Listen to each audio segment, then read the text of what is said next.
Allah ki, bu qədər hökm nazil edib. Bunları nazil eləməyib ki, ancaq Peyğəmbər və imam icra eləsin. Ümumiyyətlə, belə bir qeyd də yoxdur Allahın kitabında. Namaz necə imama da, mənə də vacibdir, o zülmlə mübarizədə elə o cürdür. Yəni, biz bu hökmlərdən çətin olanların imam gəlib özü eləyəcək deyiriksə, bu Həzrəti Musaya sən və Allahın gedin döyüşün deyən yəhudilər ki, var deyə, onlardan nə fərqimiz olur?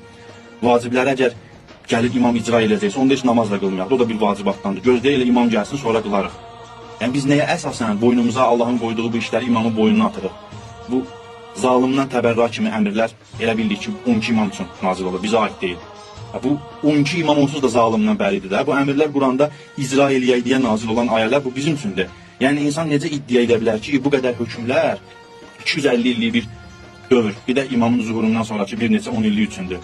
Bəs bu ortadakı 100 illər, 1000 illər, İmam Xomeyni kitabda necə deyir ki, bəlkə imam elə 100 min il sonra zuhur elədi. Allah bu qədər hökmləri onda boşuna nazil edib. Biz ancaq, məsələn, deyək ki, zalimdə həssaslıq yaratmayan, asan olanlarını edirik, qalanlarını da imam gəlib eləyər. Bu, o kitabın bir hissəsini qəbul eləyib, bir hissəsini inkar eləyənlər ki, var ha, o ayə. O, həmin o ayənin müstaqı oluruq elə də.